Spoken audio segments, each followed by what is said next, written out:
Ви благодарам што ја прифативте понудата за интервју во Пресинг ТВ. Да одиме со првото прашање. Неделава се одржува еден бизнис настан Macedonian Manufacturing Expo. Може ли да ни одговорите која е целта на одржување на овој настан? Das Ziel der Veranstaltung ist es, aus der Region, aus Nordmazedonien, aus dem Kosovo. Целта на овој настан е да учествуваат компании од Северна Македонија, Косово, Албанија, регионот како и другите соседни држави.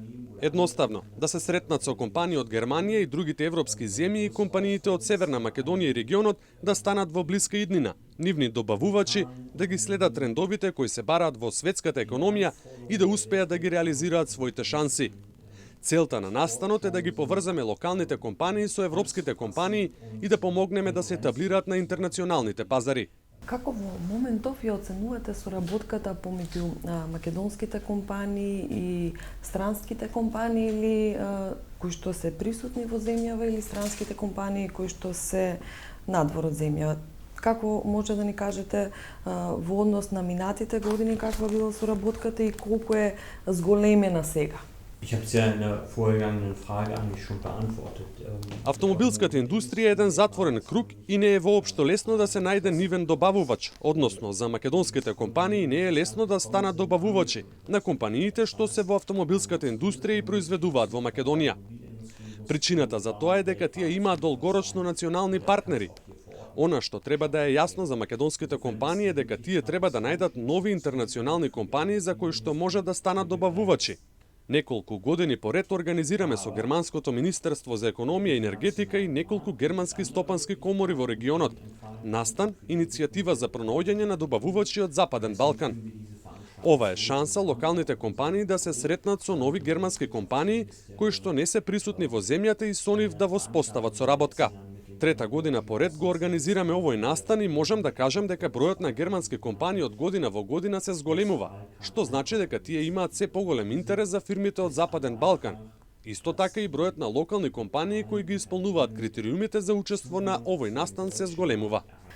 Може ли да ни кажете кои се вашите препораки за македонските компании во однос да станат способни и да бидат добавувачи на странските компании, затоа што коментарите постојано се дека нашите компании треба да вложуваат многу во својот развој, дека треба да вложуваат многу повеќе пари, да имаат, да бидат посовршени за да станат добавувачи на странска компанија и да исполнуваат одредени услови, кои што во моментов не ги исполнуваат.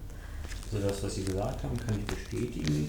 Darüber hinaus. Она што го кажав претходно сега можам да го потврдам. Она што ние како делегација на германското стопанство го спроведуваме повеќе години во соработка со Германското Министерство за економија и енергетика е дека организираме делегацијски патувања на кои што каниме 15 компании од земјата и каде што одат во Германија и го гледат развојот во тие сфери. Досега сме организирале делегацијски патувања од различни сектори: обновливи извори на енергија, млечната индустрија, заштитата на животната средина и така натаму.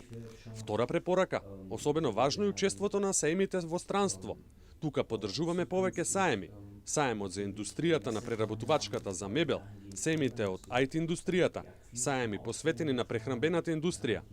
Заедничкиот настап на саемот во Хановер со заеднички штанд на компании од Македонија треба да се зајакне да се подобри неговиот квалитет и едноставно, преку самиот штанд, земјата да се представи како конкурентна и во вистинско светло.